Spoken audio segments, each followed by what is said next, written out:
Hey everybody.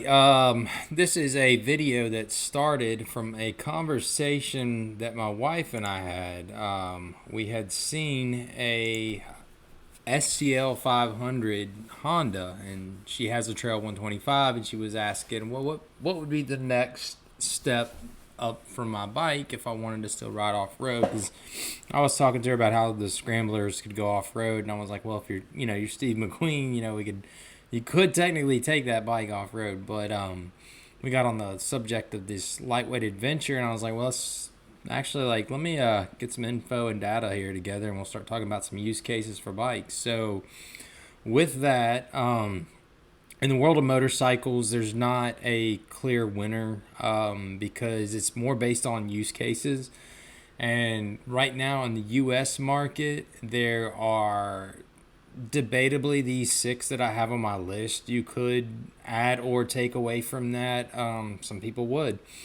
But for me, I'm going to start with these bikes, and I'm going to give you kind of like a use case if you're in the market and you're considering different things. So let's go ahead with the rally. Now, if you have your phone on you, best thing to do, I don't know how to upload a PDF to YouTube. Turn your phone sideways, screenshot it, and it'll consolidate a lot of like the meat and potatoes data that you want to get on a bike. This is the stuff that I look at immediately when I start, window shopping a bike or start daydreaming about a bike. But the CRF 300 Rally. Let me show you. I'm gonna take a look at it on their main page here and close this thing out. It had me locked up. They choose this tricolor pattern. This is a gorgeous looking bike, and its main rival is the KLX 300, which I've seen kitted for a lightweight adventure setup. And if you Google, or not Google, I'm sorry, if you go on YouTube and look, there's a lady that has a very nicely set up KLX 300 that I believe would compete really well against this bike. Um, the Let's go ahead to the spec sheet. So yeah, it's a good deal. $61.99 and $64.99 for the ABS. The reason that I marked the without ABS in here is because this is the one bike on the list. So like I said, in a use case, you could take this on a single track, especially with a different set of tires, a better set of tires. The weight is 331 without the ABS system, and I guess an ABS system weighs 4 pounds. The seat height, 35.2. Don't let that intimidate you. So when you're getting on the bike, obviously a beginner. This is a situation. This is an interesting class. There are beginners.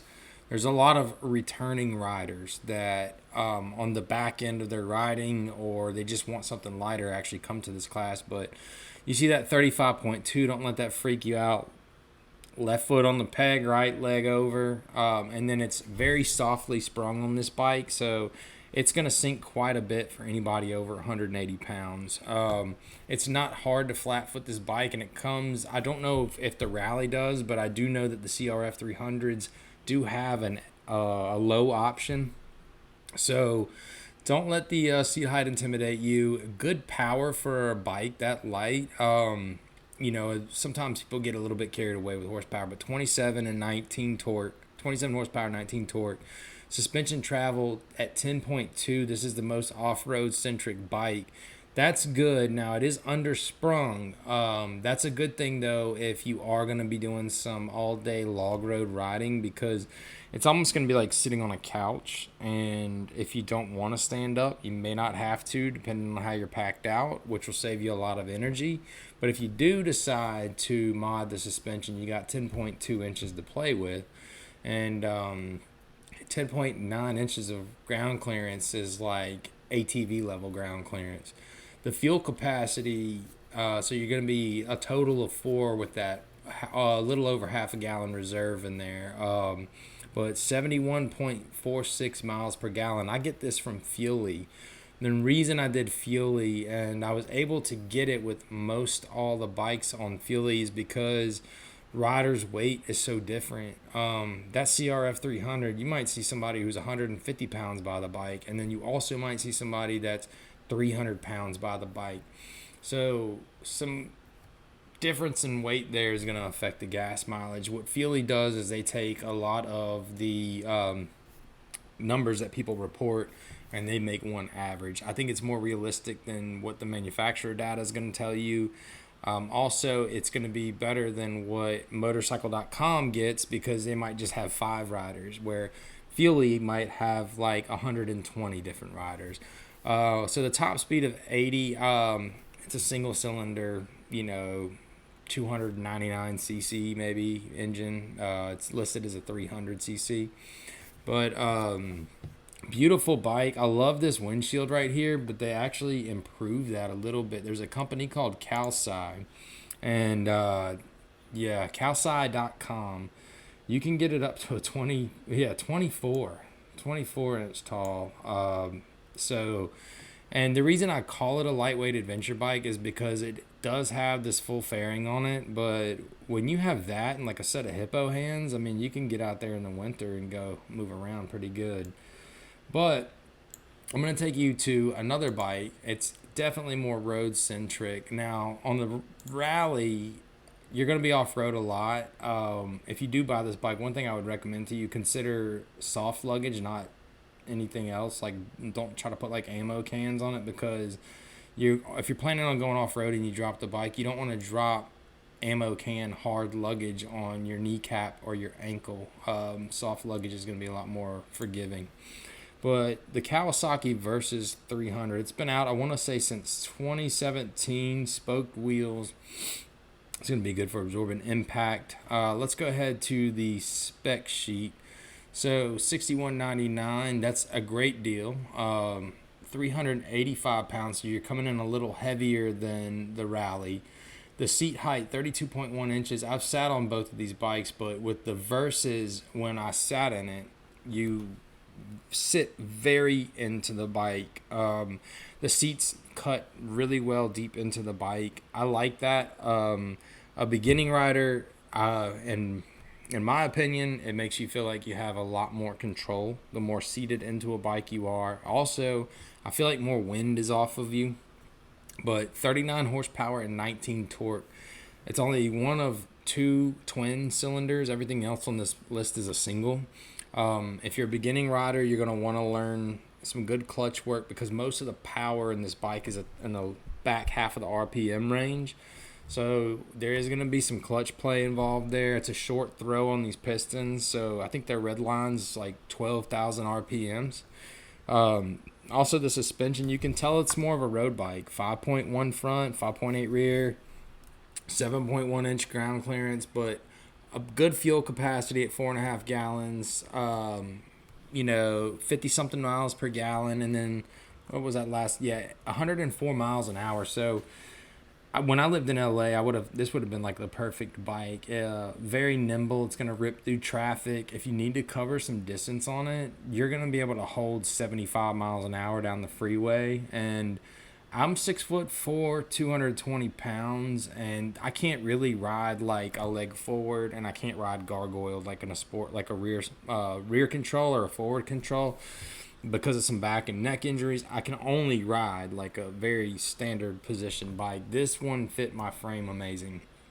Also, the same with dual sports, because it keeps you in a very standard position, a very comfortable position. But this bike was great for that. And there's a cool story with the Versys.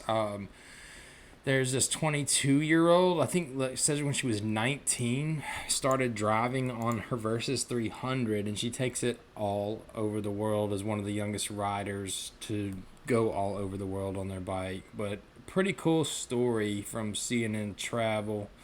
Anyway, I thought that was kind of a good testament to the bike, but I will tell you, the most road-centric bike, you put a set of off-road tires on it, that changes things. And that's a story with most motorcycles. But if your use case, and this is going to be similar with the next bike that's coming up, mostly road riding, I would say the Versys is going to be more like a 80-20.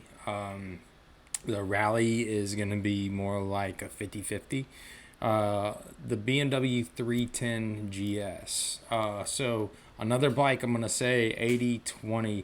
This bike surprised me a little bit. I don't have much experience with it. Let me give you a glance at it, though, and I want to show you something really cool about it that kind of impressed me. Let me see if I have the page. Yeah, I have it loaded here. So this is an optional colorway for it. Um, so when I was looking at the MSRP, I noticed that if you've taken your basic rider course, it's an instant $500 off. And I don't know anybody that's not gonna take the basic rider course to lower their insurance, which is gonna save you money. But BMW automatically drops $500 off of the bike. So before we even get into specs or anything, just to let you know, and then firefighters or emergency service workers, I'm going to remove that just so it doesn't confuse anybody, but you're actually looking with the cool colorway at 59.85. But on my sheet, let's go take a look. So standard 62.90, weight similar to the Versus at 386. Seat height 32, similar to the Versus. The 34 horsepower and 20 torque, that's going to kick in a lot sooner on the single cylinder, and it has better suspension travel than the Versus at 7.1 inches and better ground clearance. You could even probably, with a good set of tires, call this like a 75-25 bike, maybe even a 70-30, depending. That's, it's just kind of a subjective thing though, depending on the rider and depending on how you see it. But great fuel economy. Another bike for somebody who's like a young professional. You don't want to invest in a car. You live in an urban area where it doesn't really rain a whole lot. You get a lot of time to ride. You just have a commute, or you got to go through heavy traffic areas. You need something nimble and easy to park. It's a great bike. The top speed being limited to 88 miles per hour. Don't plan on owning it if it's your only bike and you got to travel super far. That 88 though, if you're a brand new rider, I don't see yourself going over 80.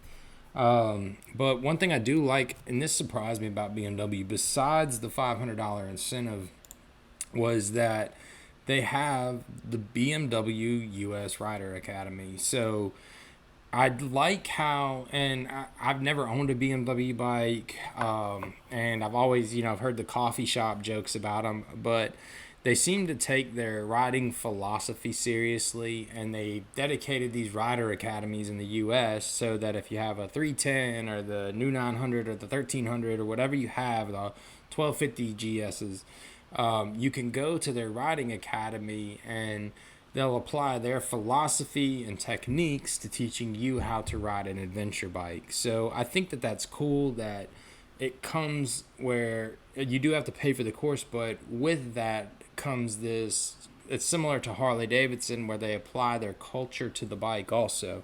I found that pretty fascinating, and the locations seem to be in some beautiful parts of the country. So something to consider. The BMW wowed me. I was pretty impressed with that. But yeah, nice bike like the Versus. Young professional that wants to ride daily as a commuter but still be able to get out on the weekends.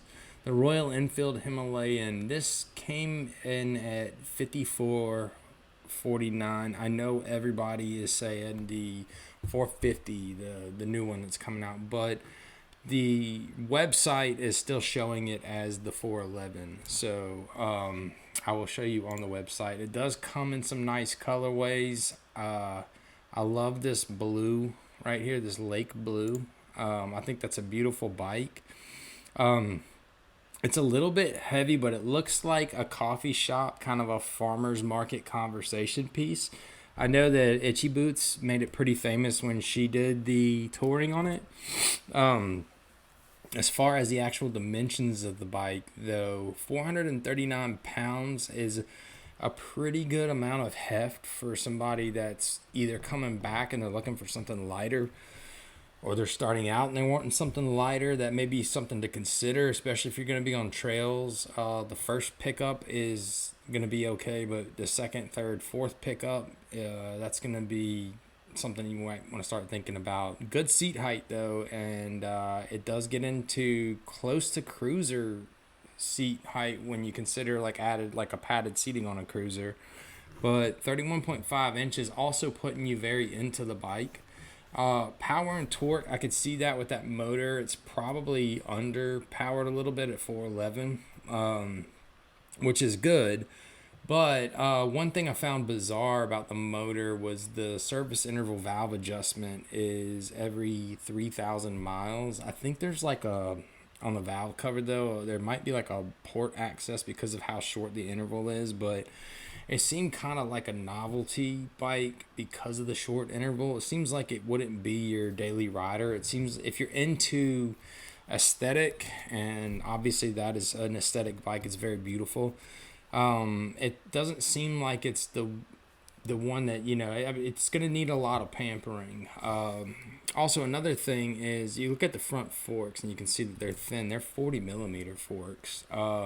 Does have decent travel though, 7.87 and 7.09 in the rear. That's a monoshock on the rear as well, by the way.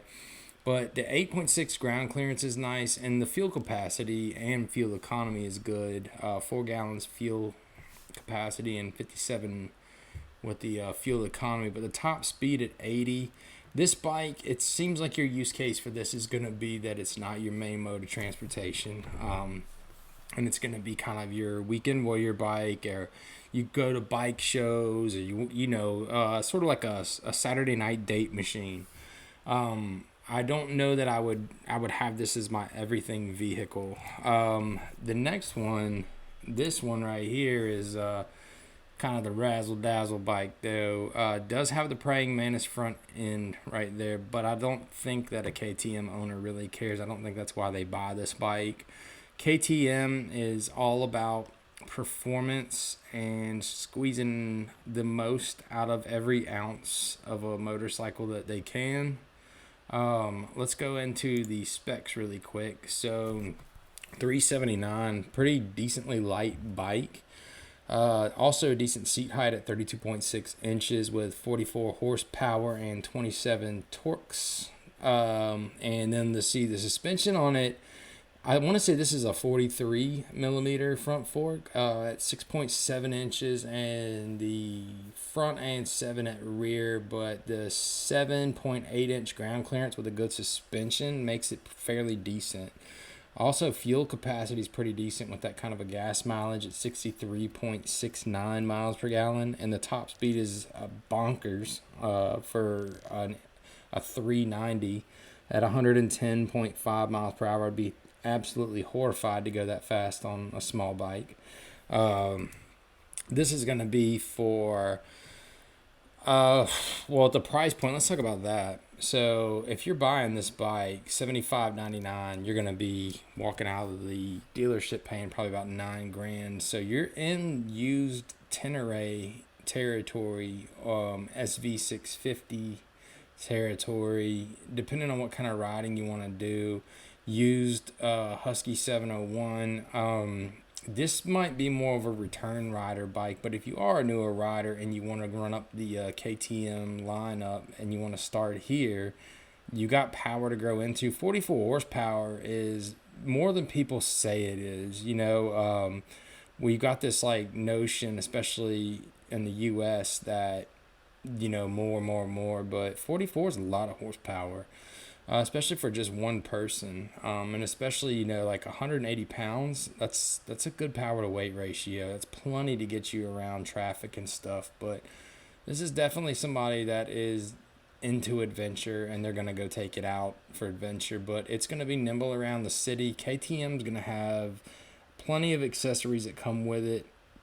You may need to consider that you got to have some deep pockets to do that. You've also got to consider, like this with Royal Enfield, somewhat on the BMW side as well, dealer network. So the KTM's growing. There's one locally where I'm at, but that's more of a bike where if you're getting into that, I don't know. I see it more of being like kind of like you chose not to buy a sport bike because you want to go off-road would be the best use case for me to describe it with, but you want to do like a little bit of like log road type stuff, but with some hooligan activities.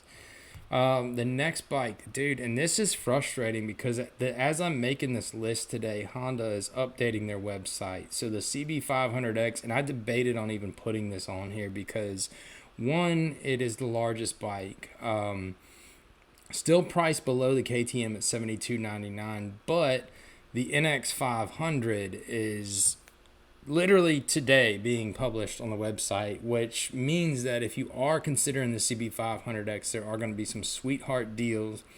This is a bike that is the second of the twin cylinders on the list. They are going, look, this is let me show you what's going on here.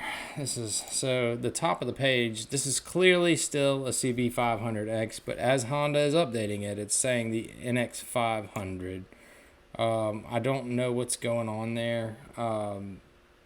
Maybe I'm the one reading this wrong or making a mistake, but I've always thought that that was the CB500X. But 439 pounds, the seat height at 32.8 inches. That seems to be that 32 inch mark, at 32 and a half inch. That seems to be like the sweet spot where people are trying to get to. But the horsepower and torque at 46.9 and 31, definitely the top of the list. Like I said, it's power you can grow into. Street-centric suspension. You can tell that by the travel. It's not going to be like taking big hits and jumps off road.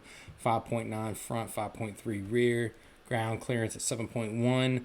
Nice fuel capacity. I like that. 4.7 gallons. And then in the fuel economy from Fuelie at 67.3. And then a top speed of 115. So the use case for this, you're looking for the long haul.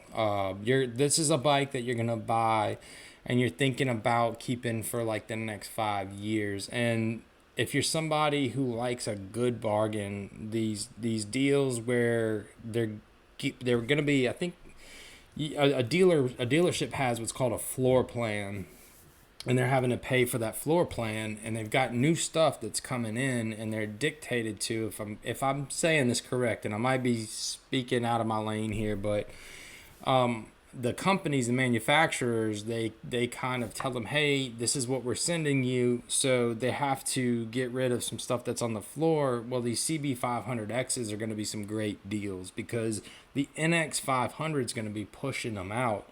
So if you're looking for a bike that you can long distance ride, there are plenty of people that two up long distance ride, and that's something that's subjective. You'll hear tons of people say you can't do that. You absolutely, a parallel twin 500 can push around two people. There is a on Facebook, actually, there's a group, a couple that has a YouTube channel that they advertise a lot that does two up riding all over the US on this motorcycle. But I love the aesthetic of this bike. It does have the cast wheels. That's a big indicator that it's more of a street bike, but there's plenty of accessories. There's plenty of options to deck this thing out with, but it's a long-term bike. Now, one thing you might want to consider is if these aren't available because of the NX in your area, you could look for good deals on the used market. But you want to be careful that if you're looking at this bike, that you don't deep down in your heart want to look at maybe a used Transalp that somebody bought after about 9 months. And honestly, I had a lot of debate because of that same thing about the Transalp. I almost don't want to consider this a lightweight adventure bike. I really do believe it's closer to a midweight adventure bike. I think as time has gone on, I think 10 years ago we would have called this a midweight adventure bike. But that being said, it does barely make the list. Now, as far as what would I pick personally, the ones that I have thrown a leg over, the Rally, the Versus, the CB500X, and the Himalayan. The BMW and KTM I have not personally sat on, but I have sat on a Versus, and I have seen a lot of people be very happy with this bike.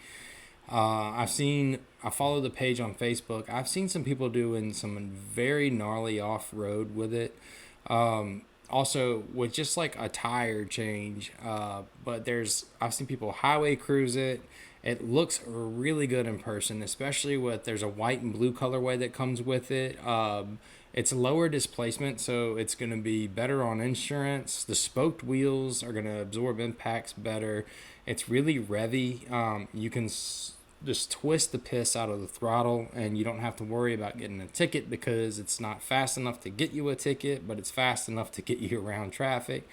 So if I had to pick personally, it's a subjective thing. There is no actual winner, but I do think that out of all the lightweight ADVs, if it was me and it was my money versus 300. But here's a consolidated list. This whole video spawned from the topic that my wife and I had discussing, like what's the next step. ADV. So returning riders, new riders, these are bikes that a lot of people can go to. It's a market that's blowing up. Suzuki, please bring the V-Strom 250 here, or at least some manifestation of that. If you change it down the road, we would love to have that. I know obviously there's some marketing reasons and financial whatever that wizardry that we don't understand, but would love to see that bike. Anyway, thank you very much for tuning in. I'm going to click over to my Streamlabs page right now and close out. I appreciate you watching. Like and subscribe. Take care.